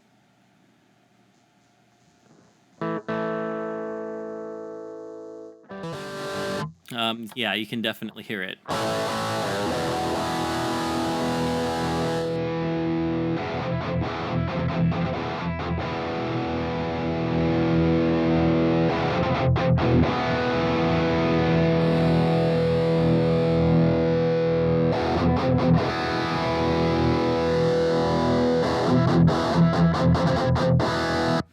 Not every parameter is for every situation, so you want to use this where it makes the most sense. I don't think that sounds too good with this gain tone. So you want to use the things when they work. We'll go back to that clean tone. Let me revert this preset so it's how I originally had it. We'll go to scene 2, which is my lead, and we'll turn this up.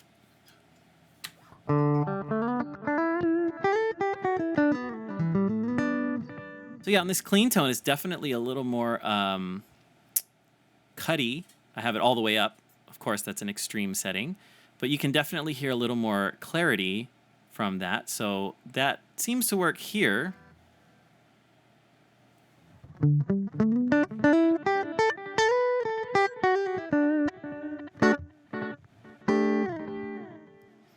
But I like my tones the way I made them.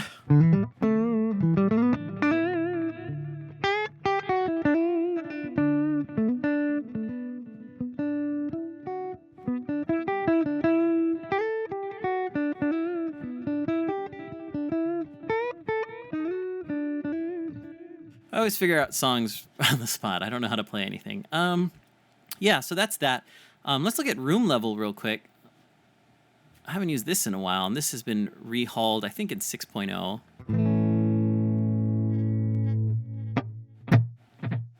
I'll turn off the delay just so that doesn't...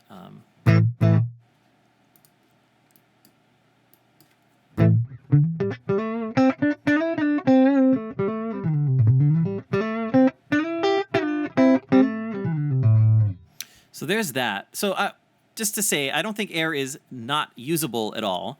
I was turning it all the way up, but all of these things are like subtle. You want to mix them in subtly, and for stream, I tend to exaggerate so you can definitely hear it, especially on your speakers, whatever you're listening to. But I do know people who use the air with gain tones. It adds a little bit of that attack that they might lose when they put too much gain and things like that. So just try it, use it where it works. Like I said, it doesn't work everywhere, but it also works in other places. So let's see. So I'm going to extreme this, make this extreme. Extreme as a verb. I'm going to extreme this.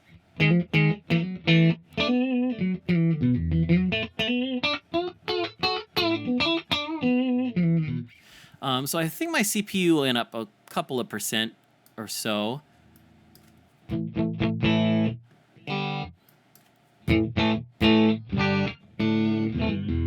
So if you don't want to use a reverb block, this is like a cool way to do this. This is a hall. Let's see what floor reflections does.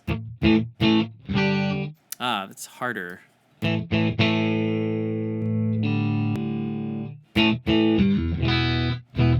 Yeah, it definitely sounds like a short reverb now.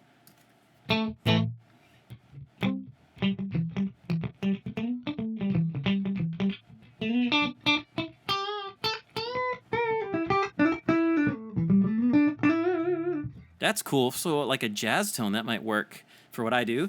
It's a little much. I'm always tend to exaggerate. Let's hear what room sounds like. That was hall. Oh, yeah. Yeah.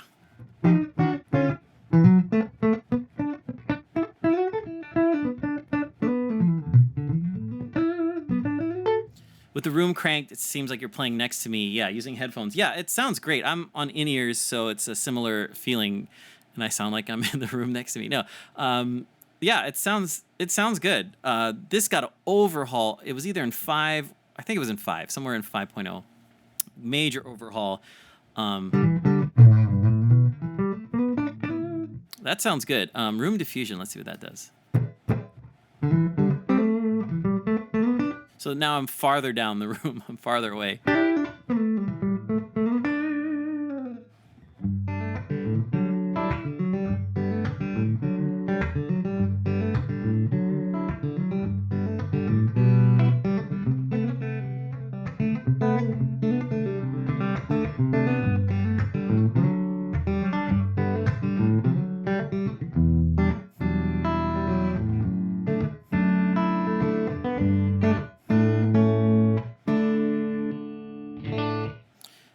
Huh, I might have to use that too. It's always funny. When you teach things, you learn things. And when you learn things, you can choose to use them or not. But I'd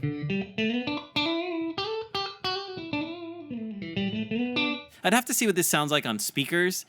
This definitely sounds great in headphones. And maybe you're using in-ears. Use the second cab block with these settings for your in-ear send. And use it without room settings to the board where they can use reverb or something. But yeah, this... I need to tune.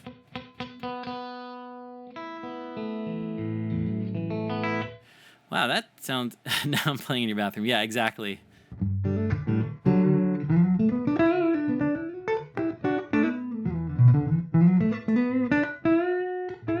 Let's turn it all the way up. It's the only way to do things. Turn them all the way up. It's just a bigger bathroom. What are negative floor reflections? It's a little warmer. I can't really tell.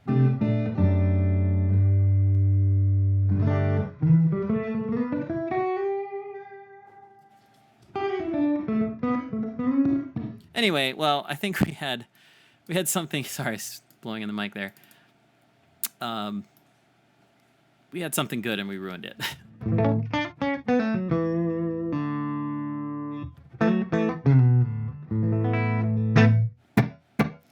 Maybe a little bit more. So I wonder what that sounds. Let's see my turn the delay back on. Oh, I'm getting lots of messages.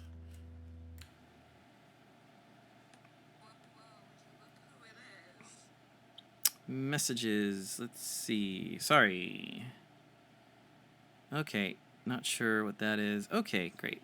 Let's see. This is my regular sound, but now we have the cab block going. Turn on the guitar. Always forget to do that. Interesting. So I have some delay and pitch with a delay on it as well, and with the room sound. You can't really hear it. So let's turn it up. It's always what you do. Yeah, it's in there, but there's a lot of effects that I use to simulate that anyway.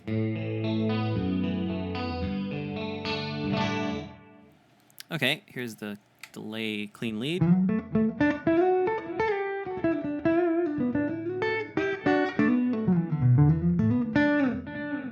I might use that. I might put that on like channel C or something, and for this exact scene, change to that with these room level settings. I'm not going to say, well, yeah, I can find them again.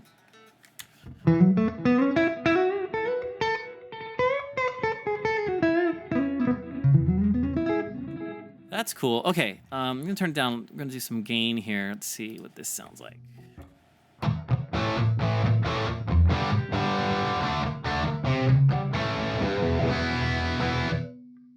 Interesting. I can kind of hear a little bit of the bounce off the wall.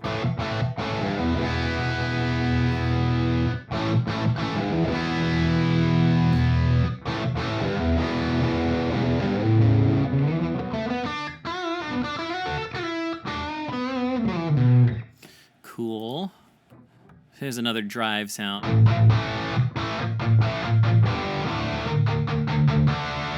Can kind of hear the metallic wall sort of sound. Let's go back to hall.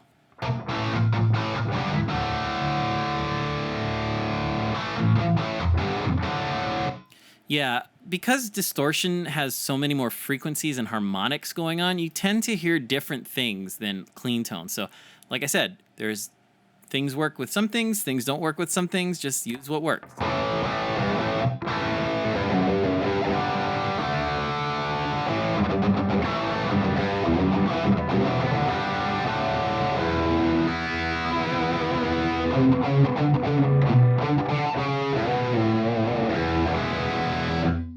All right. Oh, let's hear it on the lead.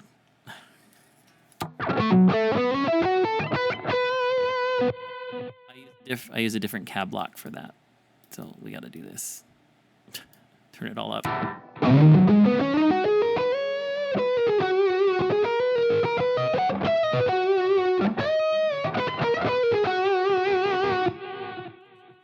So for lead tones, I'm really liking that. For rhythm stuff, I don't. I usually want the rhythm tighter anyway, so you're not lingering too long, I guess. But yeah, for both lead tones, I really like that. So maybe I'll just change... Wow.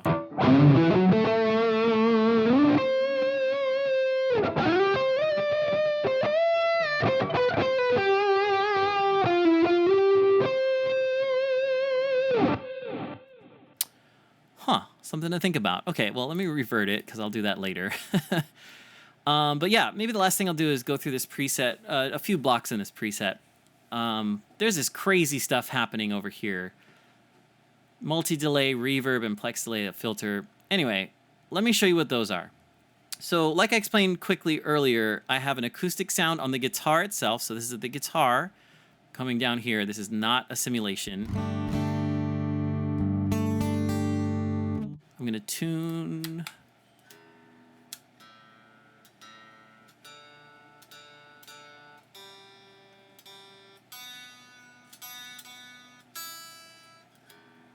Thank you for tuning. You're welcome. No problem. No, kidding. Yeah, let's see.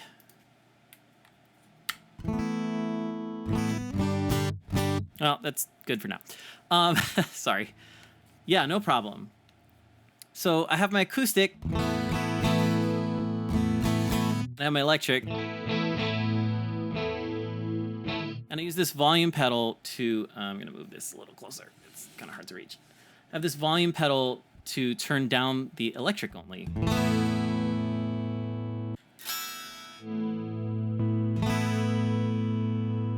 So I can mix those. So the acoustic's always on, and then I mix in the electric effect. So one of the effects I use is this multi-delay block, and I saw someone else use this in a preset, and I said, oh, that sounds good, and I made my own sort of version. So all I'm using is the diffuser with 50, 150, 300, and 500 millisecond times, and it sounds like this when it's on.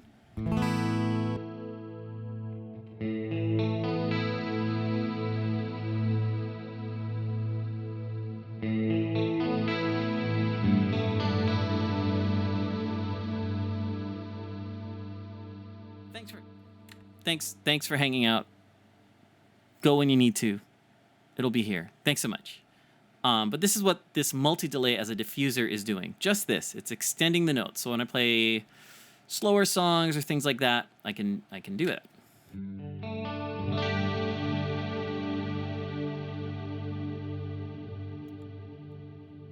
And I have to wait till it fades out enough so I can talk. But here's one way that I use it. So I'll be playing a song. It's called Budapest by some guy. George Ezra. I'll be playing it. Sorry, spitting in the mic. Gotta not do that. I'll be playing it, and it sounds like.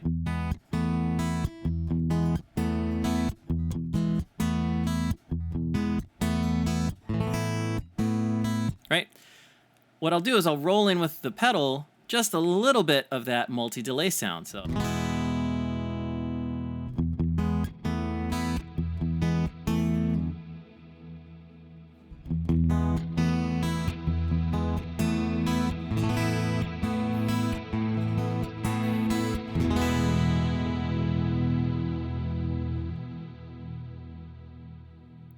So that's how I use that. It kind of, for slower songs or for ambient things, I turn that on. If the chord changes are slower, I should say, if I'm not changing chords too often, I'll do that. But after that, I have this filter block.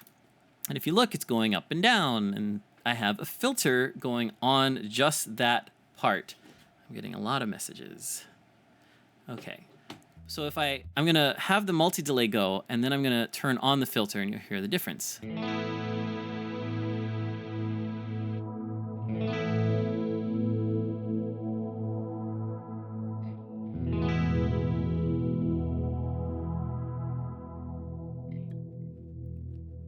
So I need to wait till the guitar goes away.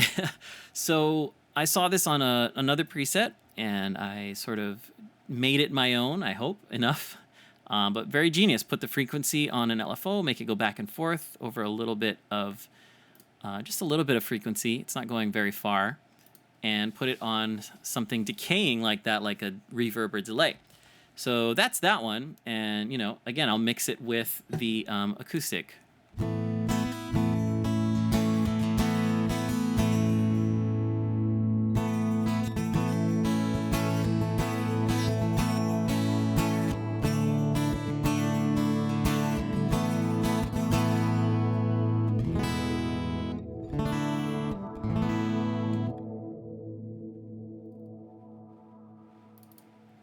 So that's one thing I like to do. And again, it's on the pedal, so I can just pull it away when I want. It'll fade out on its own, but it's gone from any new input. Okay, that's one thing. Another thing I like on the Axe 3 is the reverb sound. So I put this reverb with like a 30-second time and that version of it, and it sounds like this.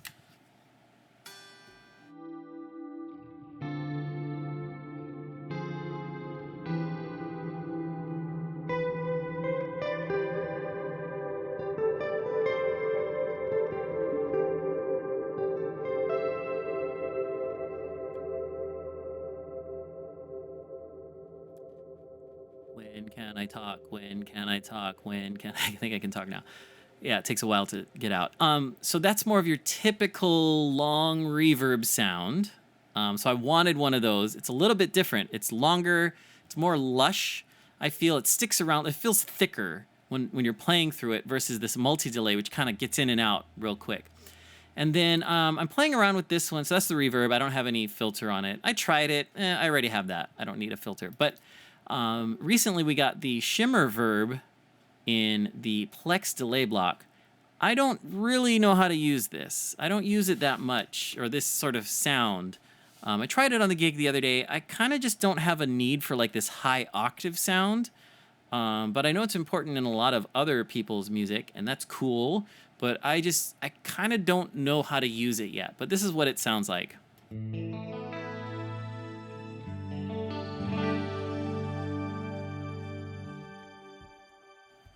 For what I do, that just sounds so foreign. It sounds like, whoa, is there a keyboard on stage all of a sudden? So for what I do, it's more like an acoustic performance. It kind of doesn't work. I've been trying to mess with the high cut Sunplate reverb with 10-second time. I will try that in just a sec. But yeah, so maybe if I cut this more.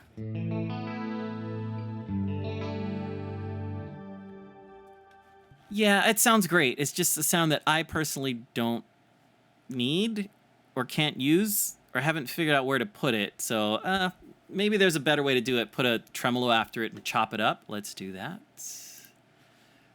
Let's see. Trem pan, but it's called pan trem. Let's turn that off. Let's go here. And tremolo, and we'll put it on square. This is a trick I like to do.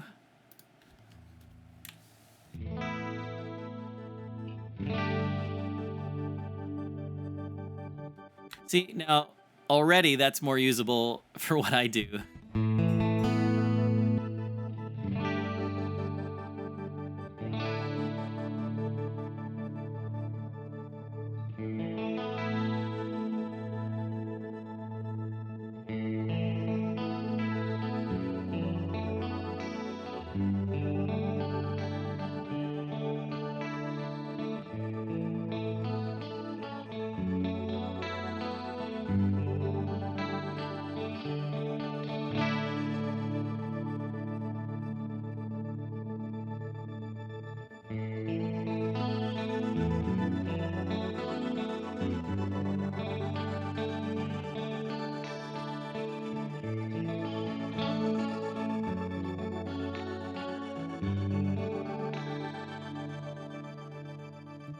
Okay, that sounds good to me. That's usable. I might need to remember this one too. Shoot, I'm just gonna keep that there. I'll tie this to like tempo, of course. What would that be? Like maybe eighth note? Eighth note?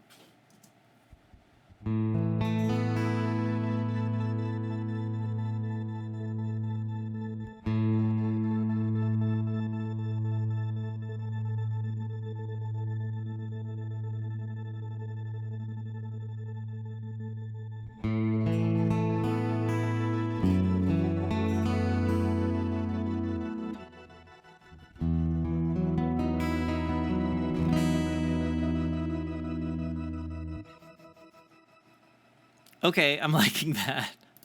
I'll have to save that. Or this needs to turn off and mute. And we'll leave that on. So when we turn on this, okay. Fun with things. Actually, did I change anything else? I don't want to save if I did. I don't think I did. Yeah, that's fine.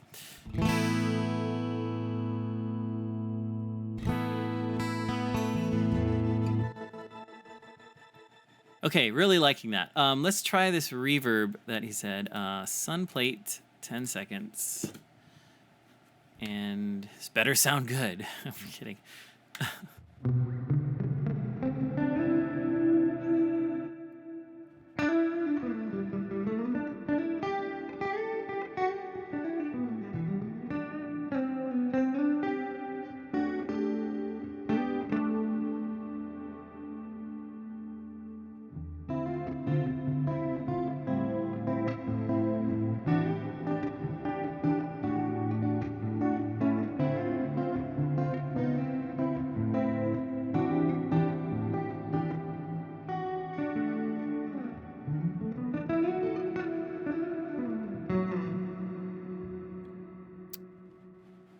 It sounds good. Okay, cool. I think I'm gonna call it a day there, unless anyone has any last questions they want to get in. Yeah, thanks so much for hanging out. This was a test. There's some things I got to work on. That audio turning off after about an hour, I think it's just a USB bus overload thing. I like having the two cameras, but I don't know if I can have both on this USB bus. I might have to try my laptop, which has, I think, a better processor. I don't know.